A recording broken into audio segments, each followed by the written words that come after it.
Today is October 20th, 2024. As the conflict in Ukraine continues grinding on, as developments continue on the battlefield, there are many geostrategic events now unfolding of great significance. Among them is this so-called victory plan presented by Ukrainian President Volodymyr Zelensky.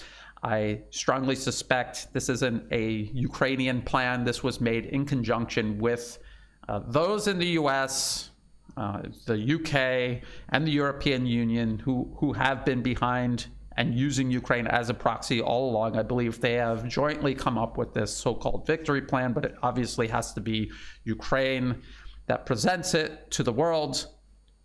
I will get into that. I will get into the flagging military support the collective West is providing Ukraine, which contradicts the victory plan. But before that, let's just take a look at the map. This is liveuamap.com. This is the map that I have been referring to throughout my coverage of the Russian special military operation, almost as far back as to when it began.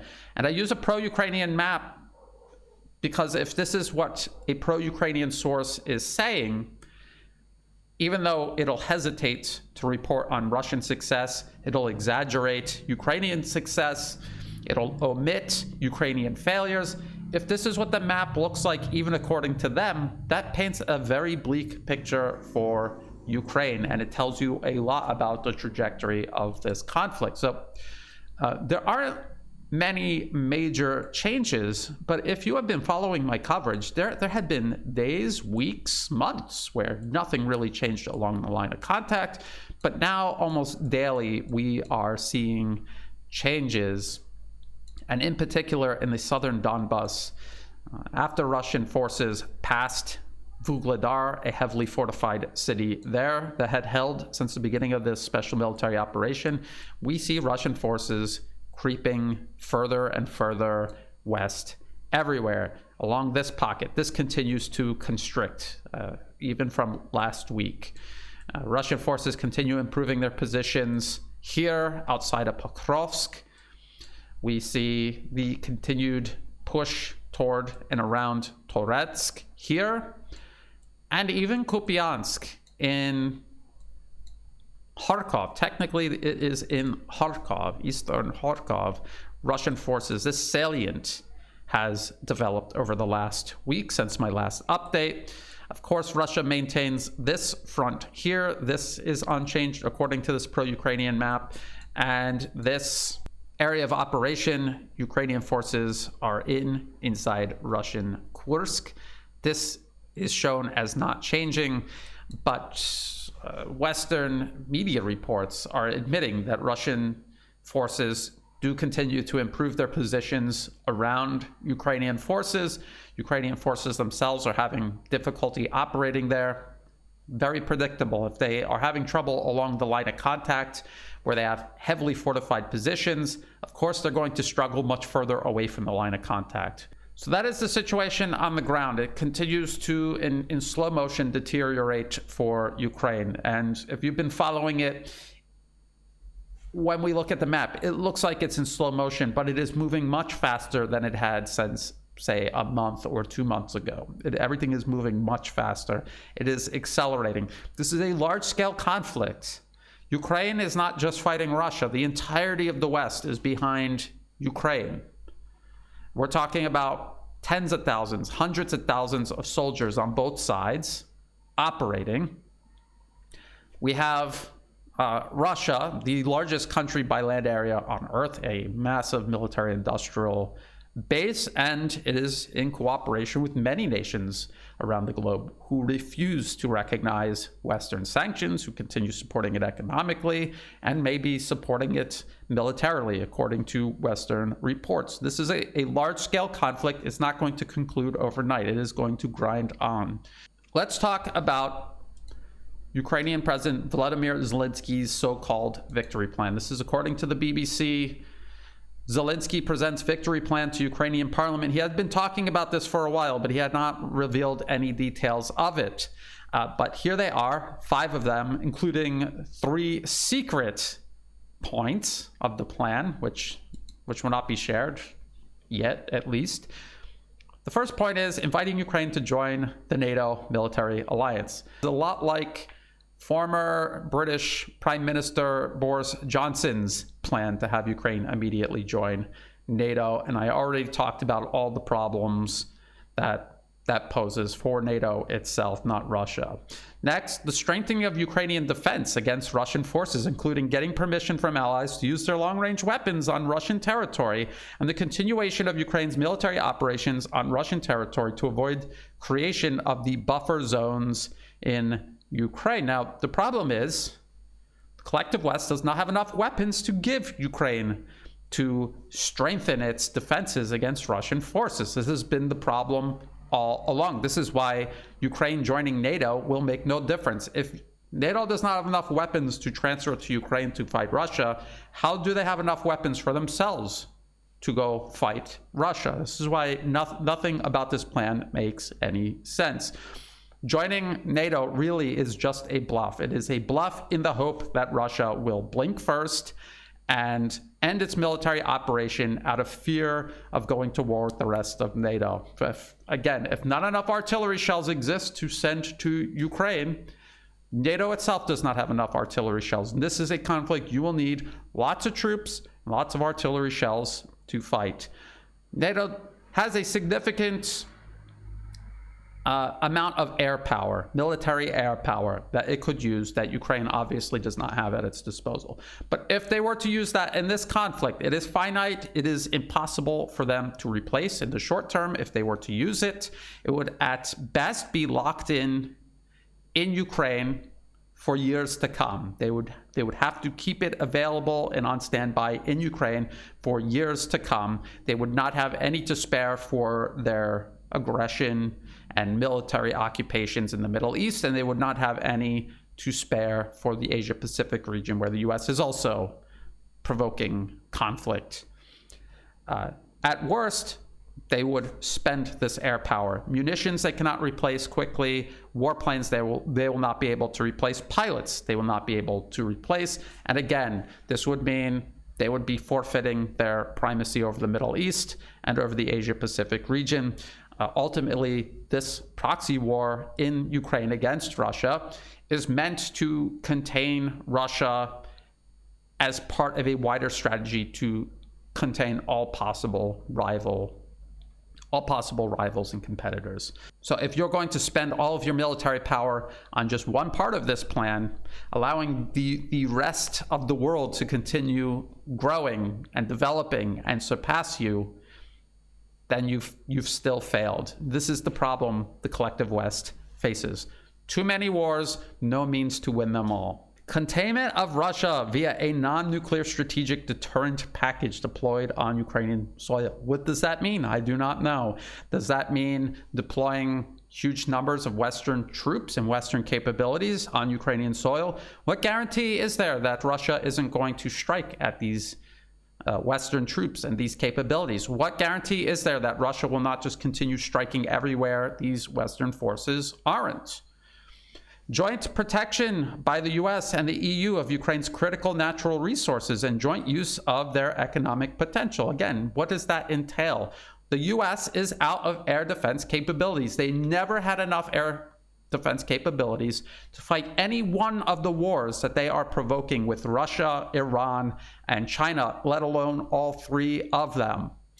So this, again, is a non-starter. It depends entirely on getting Russia to blink, for them to psychologically make a decision to end a conflict they are otherwise winning and have the means to win. And finally, for the post-war period, only replacing some U.S. troops stationed across Europe with Ukrainian soldiers. It makes no sense at all. There are not enough Ukrainian soldiers in Ukraine. So how do you have Ukrainian soldiers to spare for the rest of Europe to replace U.S. soldiers, and for what purpose? None of this makes sense. The BBC really doesn't explain what any of these mean.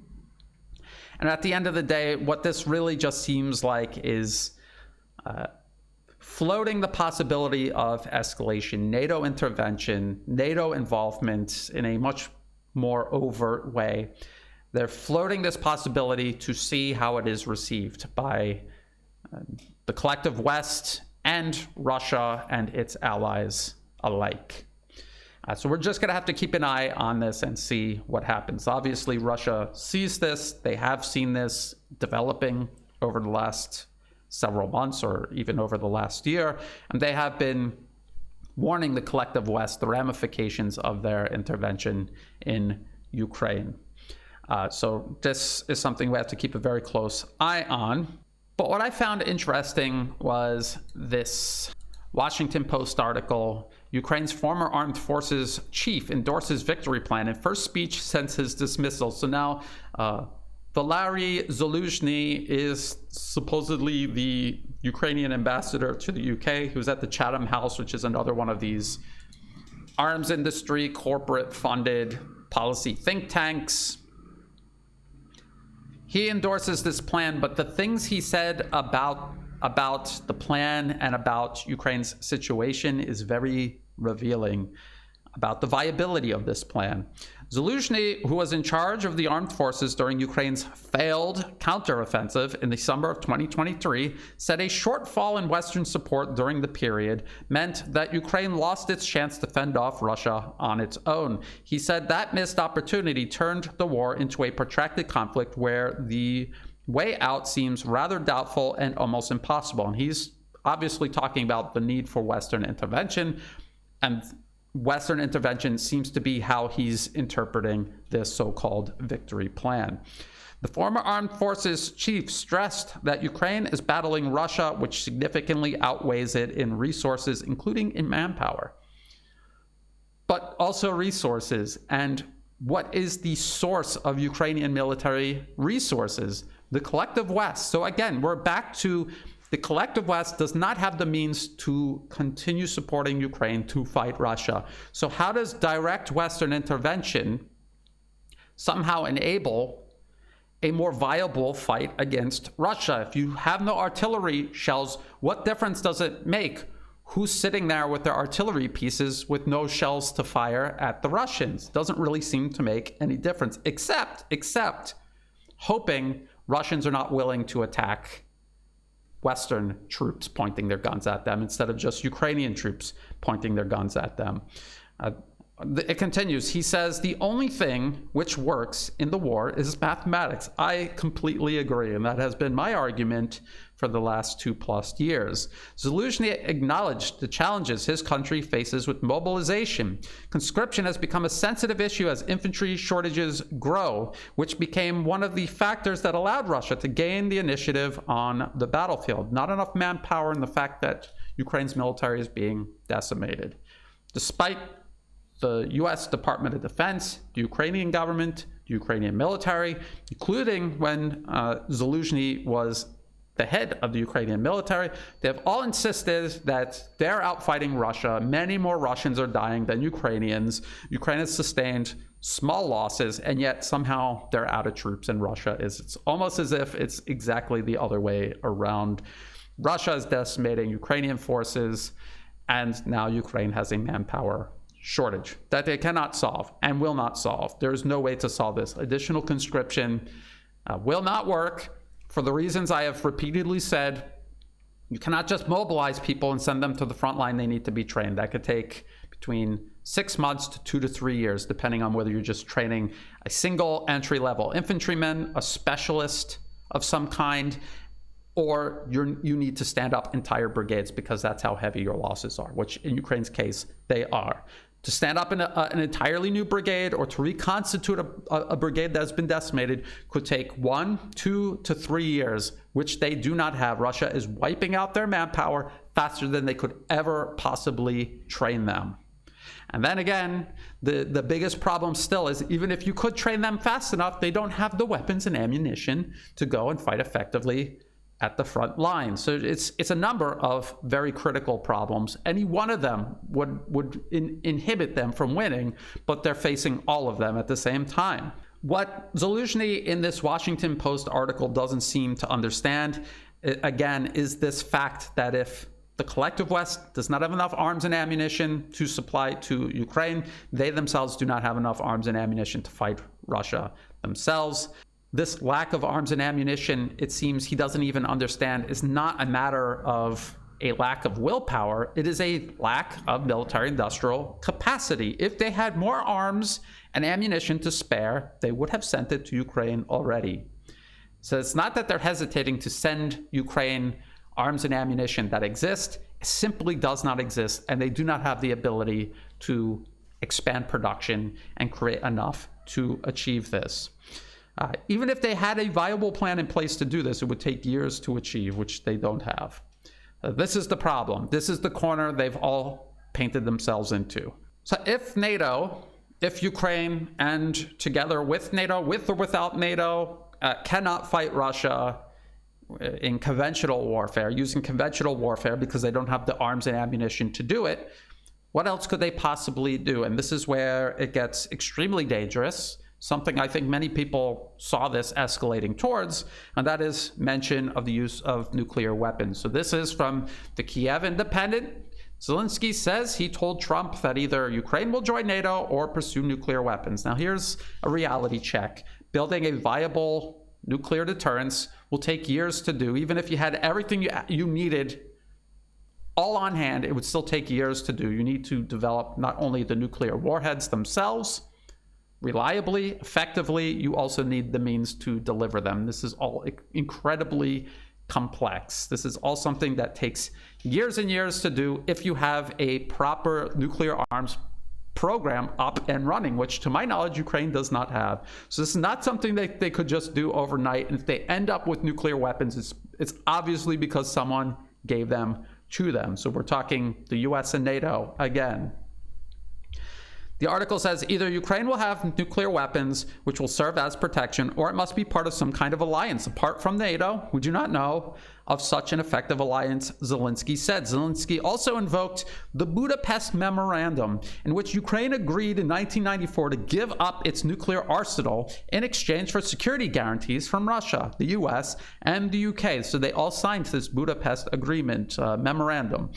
The agreement resulted in Ukraine losing its nuclear shield, Zelensky argued, while other powers that have maintained their nuclear arsenal have not suffered from a full-scale war. So what is this Budapest Memorandum? And did Russia actually violate it? Or is Russia merely reacting to those who have obviously, clearly violated it?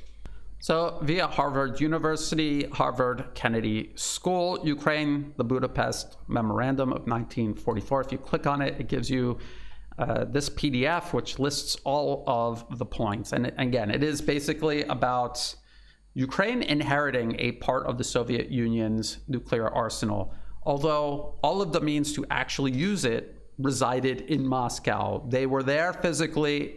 I guess in time, Ukraine might have found a way to utilize this nuclear arsenal, but at the time they gave it up, they had no means of actually using it. It was not actually providing them protection, only very theoretically.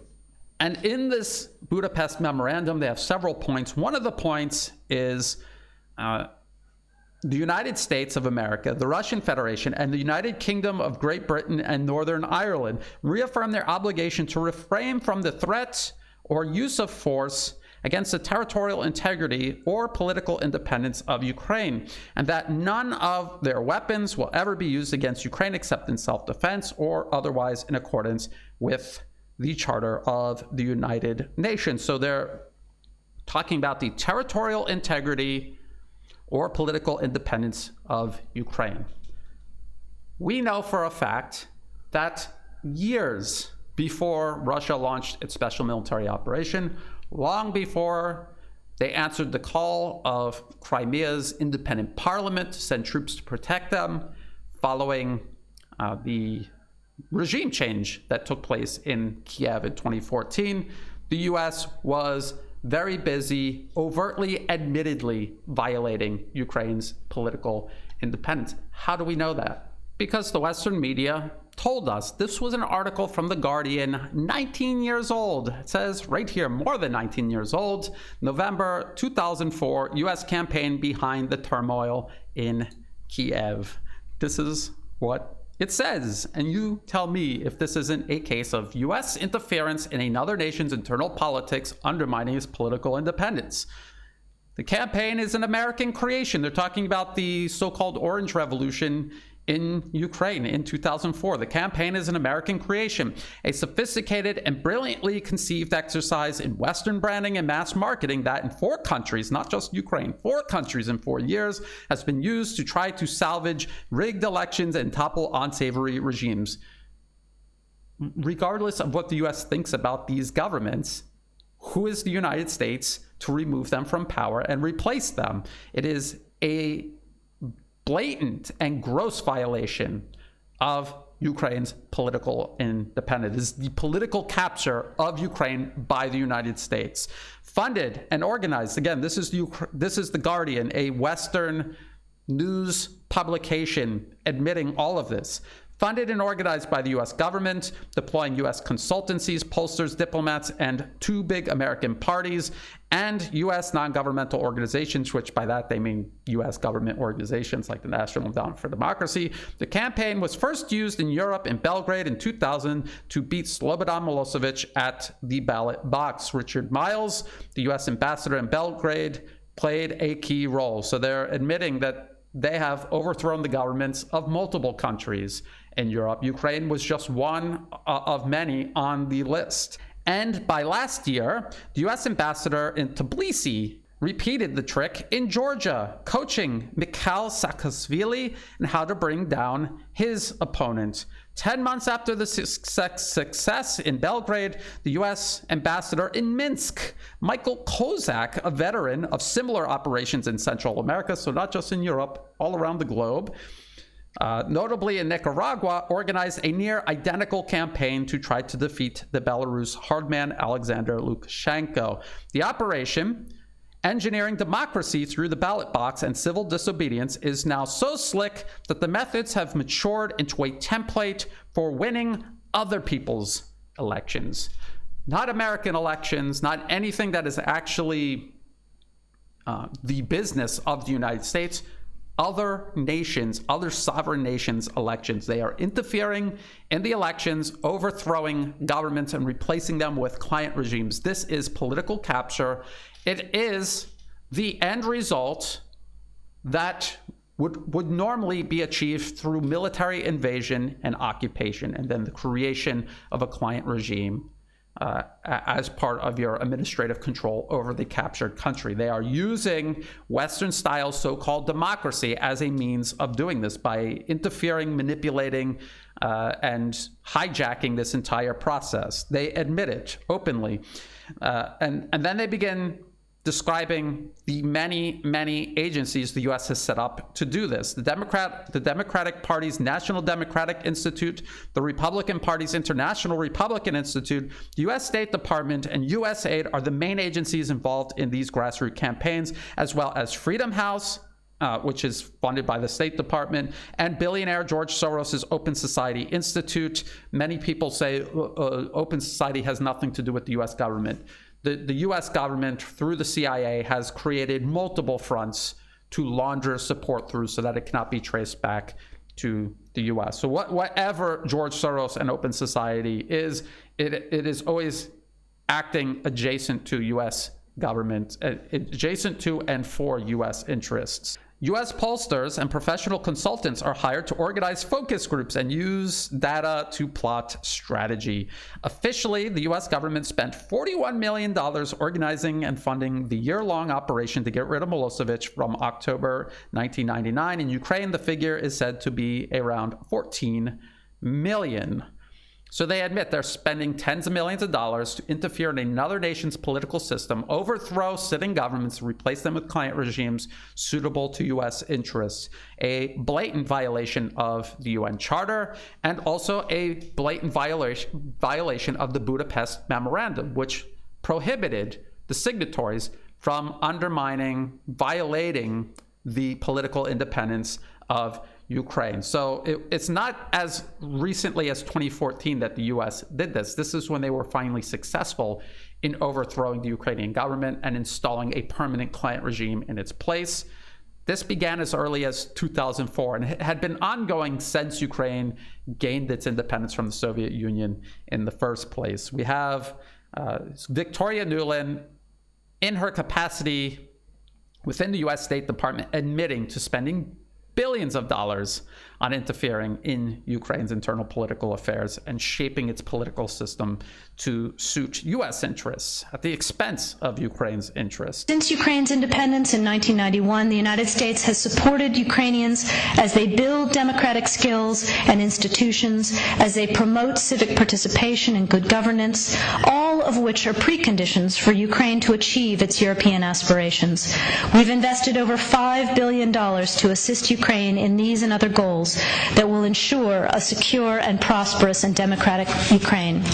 But even though we have this article from The Guardian admitting to all of this, blatant U.S. interference, the political capture of other nations through the interference in elections, in their political systems, what about the 2014 protests in Kiev?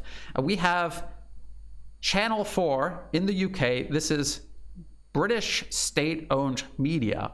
Far-right group at heart of Ukraine protests meet U.S. Senator. This was December 2013. And there he is on stage. So they didn't just meet in a back room somewhere. U.S. Senator John McCain was on stage participating in these protests, violent protests that overthrew the sitting governments. This is what Channel 4 says. Protests continue in the Ukrainian capital after an endorsement from U.S. Senator John McCain. But at the heart of the movement in Ukraine lies an extreme right-wing party with links to the BNP. They're talking about a right-wing party in the UK. Ukraine's pro-EU protests showed no sign of stopping. U.S. Senator John McCain dined with opposition leaders this weekend, including the extreme far-right Svoboda party. During his trip, the former U.S. presidential candidate met with the government and opposition figures, but gave his endorsement to the pro-European protesters. Senator McCain later waved to protesters from the stage in Independence Square during a mass rally in Kiev, standing with Ole Tyanobok, leader of the anti-Semitic Svoboda party. This is British state-owned media referring to Svoboda party as anti-Semitic, because they are neo-Nazis. That is essentially what they are. And the link to this article will be in the video description below, and you can read all about how they explain in detail that they are neo-Nazis, indisputably neo-Nazis. This is who a U.S. senator was on stage with in Ukraine as the U.S. was backing these particular interests, neo-Nazis, in overthrowing the sitting Ukrainian government. This is what Russia was reacting to. They did not, out of the blue, decide to launch a military operation into Ukraine on February 2022. They were reacting to decades of U.S. interference in Ukraine, a nation that borders Russia. Then we have this from the BBC, this infamous phone call that was leaked to the public. The BBC, also British state media, Ukraine crisis transcript of leaked Nuland-Pyatt call. Says the U.S. says that it's working with all sides in the crisis to reach a peaceful solution, noting that ultimately it is up to the Ukrainian people to decide their future. That is the rhetoric the U.S. always uses. However, this transcript, this is the BBC saying this themselves. However, this transcript suggests that the U.S. has very clear ideas about what the outcome should be and is striving to achieve these goals. In other words, the U.S. is working to install a client regime into power in Ukraine that serves U.S. interests, not Ukraine's interests. The whole illusion of promoting democracy is just there as a smokescreen for what is the political capture of a sovereign nation through means other than military invasion and occupation.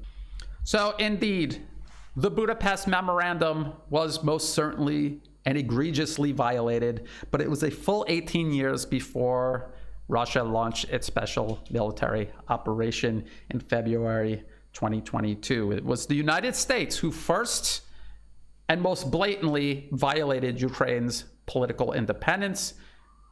It removed a sitting government from power. It installed a client regime in its place. We remember this Rand Corporation paper from 2019, extending Russia, competing from advantageous ground. We remember one of the options is called provide lethal aid to Ukraine. It says expanding U.S. assistance to Ukraine, including lethal military assistance, would likely increase the cost to Russia in both blood and treasure of holding the Donbas region. More Russian aid to the separatists and additional Russian troops presence would likely be required, leading to larger expenditures, equipment losses, and Russian casualties. The latter could become quite controversial at home, as it did when the Soviets invaded Afghanistan. They're comparing it to the Soviets in Afghanistan because the entire purpose of this paper is to describe a strategy the US could use to force Russia to react, overextend itself, and precipitate a Soviet Union-style collapse. That's the whole purpose of this 2019 RAND Corporation paper. You can download and read in its entirety for free. The only way this paper could even have been written and these ideas suggested was if the US first overthrew the sitting Ukrainian government, installed an obedient client regime in its place. This is what Russia was reacting to. But it's worse than that, because we remember The Guardian saying the US was not just interfering in Ukraine in 2004, it also overthrew the government in Georgia in 2003. Well, in 2003, the US installed a client regime into power in Georgia. They began militarily building Georgia up, and then come 2008, Georgia started a war with Russia. And that is according to a EU-backed report. This is Reuters, 2009. An investigation was conducted, a report was written by the EU, and these were their conclusions. An independent report blamed Georgia for starting last year's 5-day war with Russia. So this was 2009. They're talking about the Georgia-Russian war in 2008.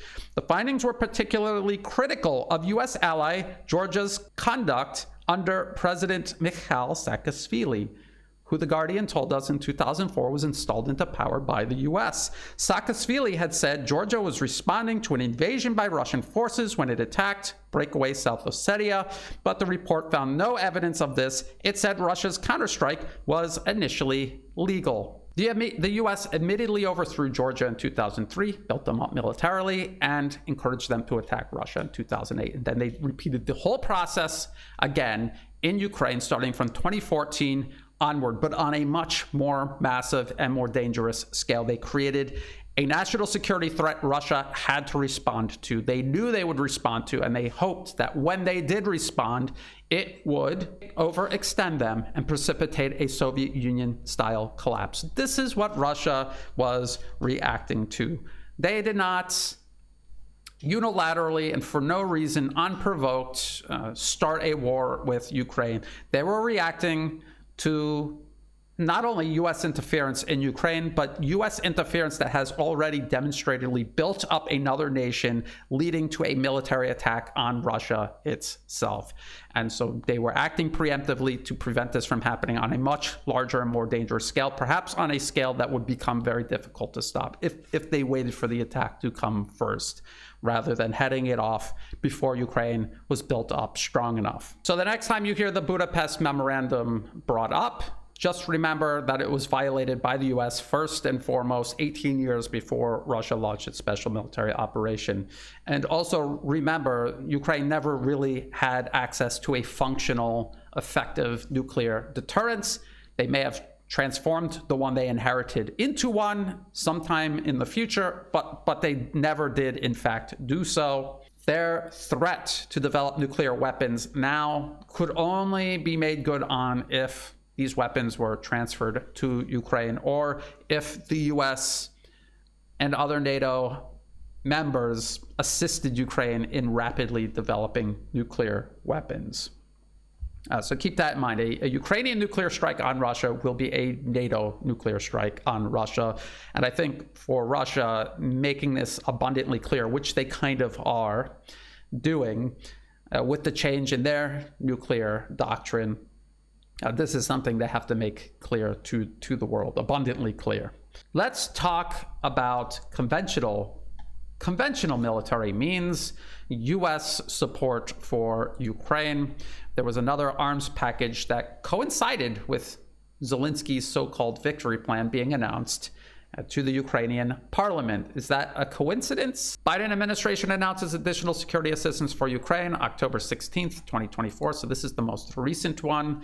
And again, I'm going to do it because I do it every time these lists are produced, but it is similar to all of the other packages that have been rolled out over the last several months. The US, its stockpiles are depleted. What it can spare and send to Ukraine from its stockpiles have been entirely exhausted. Now, each one of these lists are almost identical because they're drawing from monthly production. And it is almost certain that they're not sending all of their monthly production to Ukraine. So they're getting even less of America's already minuscule monthly production of these weapon systems. So one is additional munitions for National Advanced Surface-to-Air Missile System, NASAMS. They have a very limited supply of these missiles for whatever reason. It's hard to imagine because they had, in theory, they should have had more than Patriots, but then again, maybe Russia has successfully exhausted them. RIM-7 missiles for air defense. These missiles are being used for what remains of Ukraine's Buk launchers. They have completely exhausted their Soviet-era Buk missile supply, so now they're using RIM-7 missiles on these Buk launchers instead. Stinger anti-aircraft missiles. These are man-portable air defense systems. The US only makes 40 per month. 40 per month. We know that because there is this article from Flight Global. NATO signed $700 million contract for Stinger anti-air missiles.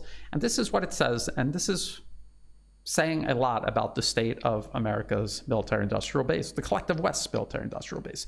The U.S. Army in 2022 placed a $624 million order for at least 1,300 missiles, the first of such orders in 2 decades. Raytheon dusted off paper schematics and recalled formerly retired engineers to service in order to restart Stinger production and fill that order. Because it is a for-profit corporation, Raytheon is not going to keep excess surplus production capacity. They will cut it to save money. Raytheon tells Flight Global it has made significant enhancements since then, including to production facilities, output capacity, and staffing with the goal of accelerating Stinger manufacturing. The team is on track to realize a 50% increase in production capacity from 40 to 60 missiles per month as part of the U.S. government's contract execution, the company said on June 9th. So this was 2024. They think they will reach 60 missiles per month by sometime next year. There are more anti-aircraft units in Ukraine than the US will have missiles for them.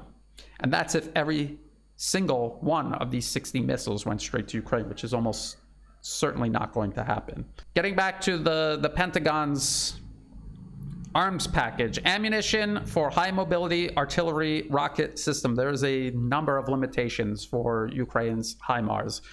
They have a limited number of launchers. These launchers have been increasingly tracked down and destroyed, and there's a limit to how many missiles the US can send them. There's a limit to how many they can launch in the first place, and there's also a limit to how many they can use per day. So we have this from Defense One. Why it's hard to double Gimler's production. So this is the acronym for the guided rockets HIMARS launches. Ukraine could use more of the devastating artillery rockets, but Lockheed says tooling, labor, and supply chain problems prevent big leaps in production. So this has got to be a big problem. Lockheed is currently at its full annual production capacity of 10,000 guided multiple launch rocket system rockets, or Gimlers. That sounds like a lot, but if every single one of these rockets was sent to Ukraine, which again, they aren't, it would only be 37 to 38 rockets a day, which is unlikely because Ukraine doesn't even have enough launchers to launch that many rockets per day. So HIMARS is one area where the US will never run out of munitions to send them because they physically aren't capable of using them up quick enough. However, there is another problem that Ukraine has. Even if they had an unlimited supply of HIMARS launchers and rockets, there is this problem. Russia's jamming of US-provided rocket systems complicates Ukraine's war effort. This was back in May 2023, and this problem has only gotten worse and spread to other US and European precision-guided weapons transferred to Ukraine. Next on the Pentagon arms package list, air-to-ground munitions. This would be things like JDAM, guided bombs, glide bombs that the U.S. is sending to Ukraine. The problem is Ukraine has very limited and shrinking numbers of warplanes to use to deliver them. And then, because these precision-guided bombs rely on systems like GPS, which Russia can jam, they're not even hitting their targets. So that is a problem. Next, 155 millimeter and 105 millimeter artillery ammunition. I've gone over this in depth exhaustively for the last 2.5 years now. The collective West cannot and will never be able to produce enough artillery ammunition for Ukraine. Even their promised expansion of artillery production, when it is complete, it will still be making fewer artillery rounds than Russia is making right now. And this has forced Ukraine to rely more on FPV kamikaze drones, which are effective weapons in their own right, but they are not a replacement for artillery shells.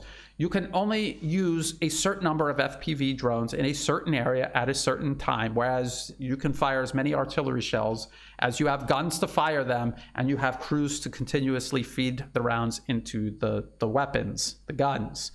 An FPV drone can hit a target very precisely if it isn't jammed or hijacked, it's signal hijacked in some way. But it can only affect a small area, whereas artillery shells have area effect. You can launch a number of artillery shells, and everything in a particular area is likely to be maimed or killed. With an FPV drone, it's very precise.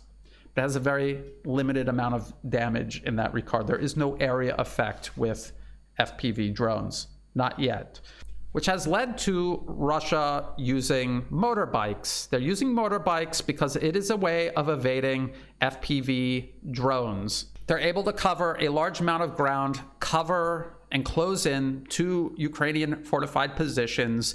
FPV drones are trying to strike them, but you have one FPV drone per bike, and there's many bikes, so it's almost impossible for you to hit them all. If you had artillery, you would just saturate the area with artillery, and you would be able to wipe out all these Russian soldiers on motorbikes, but they're out of artillery. So this becomes very difficult for them to do. They can only do this under certain circumstances.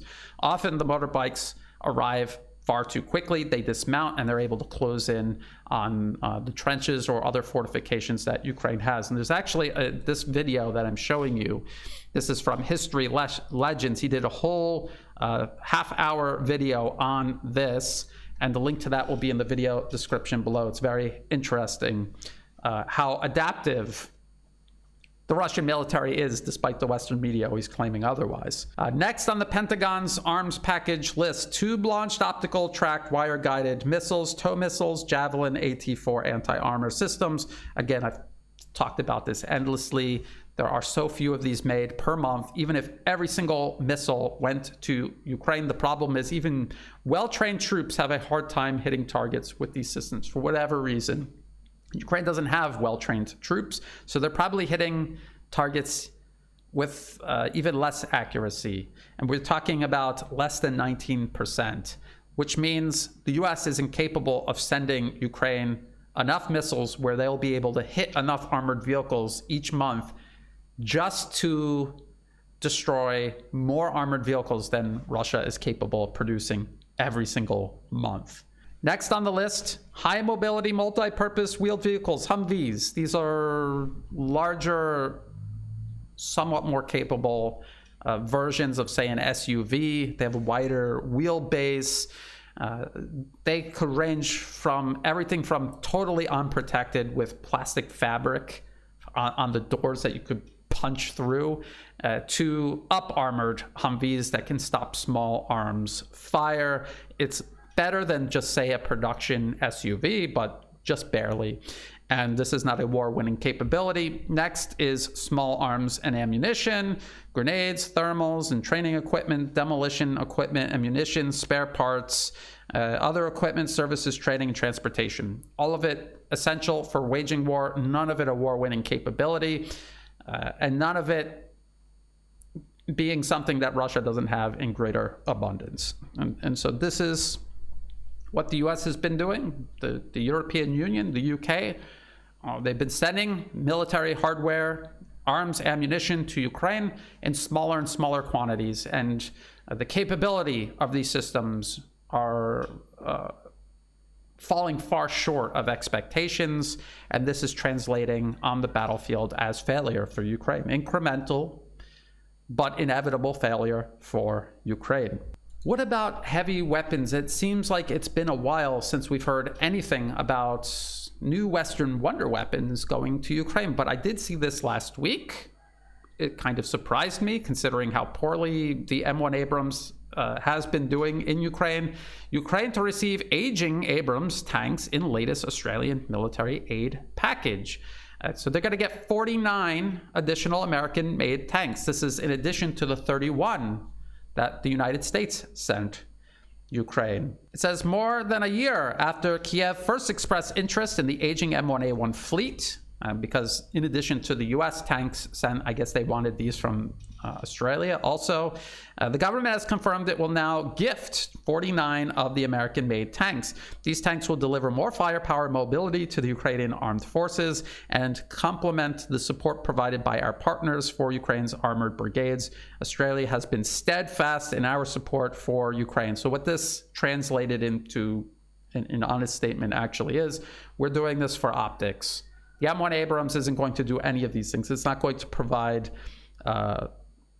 more firepower and mobility to Ukrainian armed forces because it has been proven ineffective on the battlefield in Ukraine. I remember warning that the M1 Abrams sent to Ukraine would be a disaster for Ukraine. They would be utterly incapable of using it effectively on the battlefield. That is exactly what has happened. So we have this article here. And there were many, many more like it. This is from Army Recognition, which I think is actually a very good source of information regarding military matters and especially military industrial production and contracts. This says U.S. general rejects Ukrainian complaints about M1A1 Abrams tank. Because what do the Ukrainians know? They're the ones on the ground using them. It's much easier for some U.S. general who's retired to just say that isn't true. These aren't valid concerns. And yet the M1 Abrams is clearly failing on the battlefield in Ukraine. So why? Why is this happening? Why does this retired American general think this is happening? So this is what the article says. Ukrainian tank crews voiced concerns about the effectiveness of the Abrams tank in their conflict, citing issues such as armor inadequacy, which I warned about, engine malfunctions. I also warned about that. Ukrainian officials claimed that these tanks were not suited to the terrain and conditions they faced, with crew members specifically highlighting problems with armor, engine reliability, and electronic vulnerabilities due to condensation caused by rain or fog. They also reported instances where targets remained intact despite multiple shots, raising doubts about the tank's combat effectiveness. Additionally, the Abrams tank is a top priority for Russian forces aiming to destroy U.S. equipment, further exposing the crew. You do remember me covering the many Western media articles about exactly these problems. As the Ukrainian soldiers were complaining about it, the Western media did reluctantly report on it. So what about any of these claims is untrue? These were easily anticipated problems for the Ukrainians. As a matter of fact, it was so bad that there ended up being articles like this from Associated Press. Ukraine pulls U.S.-provided Abrams tanks from the front lines over Russian drone threats. They just could not protect them against the swarm of Russian drones that they faced. They're big, they're heavy, and they're a top priority for Russian drone operators and everyone else on the battlefield, for that matter, tasked with targeting and destroying armor. So who is this retired general who disagrees? He's retired Lieutenant General Mark Hertling. He was talking to CNN, and this is what the article says. Hertling bluntly responded, I would say in one word, BS. Having served for 3 decades in Europe, Hertling emphasized that the Abrams tanks were designed for NATO environments and dismissed the reported issues as exaggerated or unfounded. He argued that the complaints about condensation, armor, and obstacle clearance were nonsense, attributing any perceived shortcomings to crew errors in selecting and maintaining the appropriate weapon systems. Hertling suggested that the grievances from the Ukrainian crews stemmed from typical frustrations associated with mechanical breakdowns. And he noted that despite knowing the maintenance demands of the US-made tanks, Ukraine continued to request them for military support. So there's a couple of problems with retired Lieutenant General Mark Hertling's comments. First of all, NATO has never actually used the M1, A1 or A2 Abrams in an environment like this up against an opponent as capable, as well equipped, as well armed as Russia. They have never done this before. So this lieutenant general has absolutely no way of knowing whether these tanks would stand up against, say, the Russian military, because the US has never fought an enemy like the Russian military. The best that they have actually done is go up against the Iraqi army, who was using antiquated Soviet-era tanks that, even when they were first delivered to Iraq, were less capable than the tanks the Soviet Union itself was using at the time. These were tanks that by the time the US invaded Iraq had no means of fighting at night, and these battles were taking place at night. So the United States military, their armored units cut straight through Iraqi armor. And it was because they had absolutely no way of fighting back. That is not the case in Ukraine. This is not the same fight. The US has never faced a fight like this. They have no point of reference to even say what would happen or not. I had warned that despite all of the success the US had with the Abrams in Iraq in the 1990s, and then again from 2003 onward, that in Russia, you would be going up against modern anti-tank weapons, drones, other tanks that actually are capable of punching through the Abrams armor. And again, the US has never experienced a conflict like that. They did actually lose M1 Abrams in Iraq to RPGs and mines and IEDs along the road. So they were revealed as not being invulnerable. There are ways to destroy them, and a well-resourced, well-armed army would have much more success destroying them, as Russia is proving. Retired Lieutenant General Mark Hertling is, in a way, in his statement, he's admitting that the Abrams requires extensive logistics and maintenance support, and Ukraine doesn't have it. So that's why they're having no success with their tanks. But again, this was something that we all knew was going to be a problem before the first Abrams was sent to Ukraine. You cannot blame the Ukrainians for taking these tanks that you just should have told them, no, we're not sending them. You have no way of using them. They're just going to get destroyed. They're going to waste manpower and resources Ukraine has that could be better used elsewhere. This is a dead end. This is not going to help your war effort. If anything, it's going to undermine it. But they sent them anyway.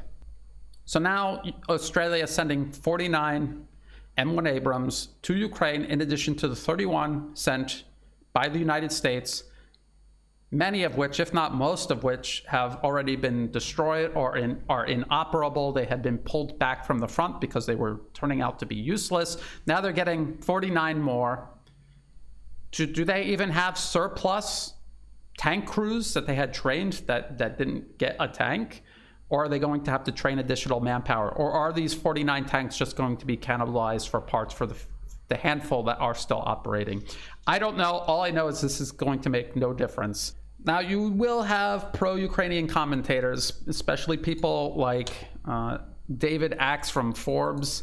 He's going to probably argue that, well, maybe the M1 Abrams fared poorly, but they're being upgraded. So maybe 49 more tanks that are upgraded, they'll have more success. Well, I don't think that they will, but this article, Ukraine's up-armored drone-jamming M1A1 Abrams tanks are the ultimate M1A1s, but there aren't many of these tanks left. And he'll go on and talk about the 69-ton, 4-person M1 Sport US-made reactive armor blocks on their sides and Ukrainian-made reactive armor blocks on their turrets as locally crafted anti-drone cage armor and drone grounding radio jammers. All of this is being put on the tanks. Ukraine's 2000s vintage M1A1 situational awareness models aren't the best protected Abrams. That title belongs to the latest US Army M1A2s, but the Ukrainian Abrams might be the most modified. The modifications are tailored for defeating two main threats: anti-tank missiles and explosive drones, kamikaze drones. The reactive armor explodes outward to deflect the missile's warheads. The cage armor and jammer disable and block explosive drones. In piling mods onto its Abrams, the 47th Mechanized Brigade is doing its best to preserve the tanks it has left for as long as it can. And that's all these modifications are going to do. It's not going to stop them from being destroyed. And even as David Axe writes this article, he also is writing articles like this. The biggest problem with Ukraine's M1 tanks, they don't like staying dirty. Keeping an M1 dust-free takes rigorous maintenance. Again, another problem everybody warned about. Anyone who knew anything about the M1 Abrams before it was sent to Ukraine warned them that it was maintenance intensive and that this was going to be infeasible for the Ukrainians. And so it's talking about the 1,500 horsepower turbine engines and how you have to constantly keep the air filters clean. It requires the 4-person crew to clean its tank filters every 12 hours or so. If not, it might so badly damage the engine that the battalion has no choice but to remove the engine and potentially the transmission, which means it has to get sent to Poland. Poland is the only place where they can perform this type of maintenance. So you're sending it 1,000 kilometers away from the front line, and then it needs to make another 1,000-kilometer trip back to the front line. Does that sound feasible? Does that sound like this? Does that sound worth the trouble for a small handful of tanks that are inevitably going to all be destroyed anyway? And that's not the only problem. In this article, David Axe also says the 68-ton M1A1 SAs that Ukraine operates are thirsty machines because it's a turbine engine.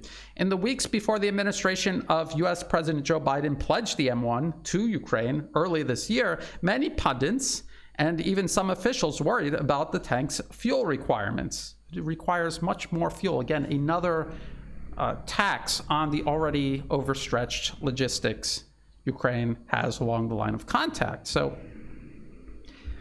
these are problems for the M1A1 that there is no solution to. So even if they could figure out a way of using them along the front line without them just being destroyed, they would still have all of these other problems preventing it from being used effectively in this fight. Also, there just aren't enough. I constantly hear people say the US has 1,000 of these on hand just collecting dust. Why don't we send them all to Ukraine?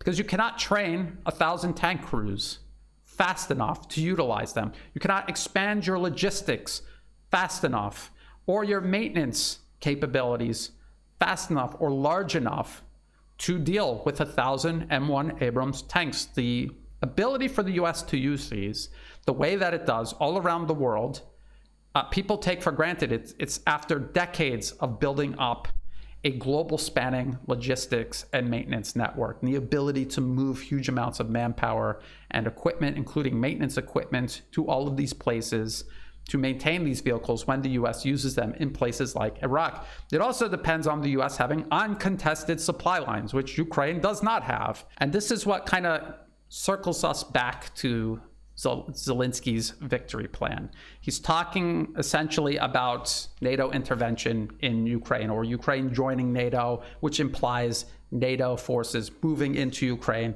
to protect Ukraine. Ukraine itself will never be able to maintain the supply lines and maintenance requirements for all of these Western weapons that have been transferred to it. The only way to achieve that would be for the US and Europe to do it for Ukraine, to basically move these logistic lines that are ending in Poland all the way into Ukraine itself. And they would just have to cross their fingers and hope Russia would hesitate striking at them.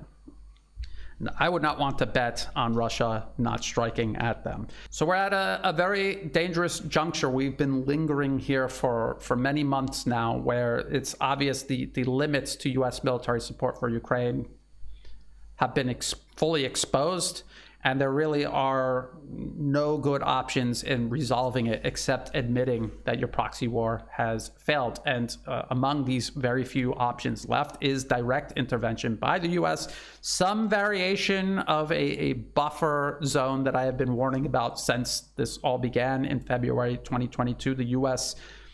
seeing its proxy war fail and then moving into Ukraine just as it did into eastern Syria, and creating a buffer zone where it could force Russia to show restraint, restrict its use of long-range weapons and air strikes on this area that the US and potentially NATO sets up, and at least at a minimum freeze the conflict there.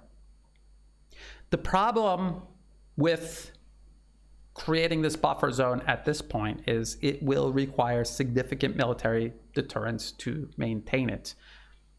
Without it, Russia really has no reason to hesitate striking at least around where Western forces will be located inside this imagined buffer zone.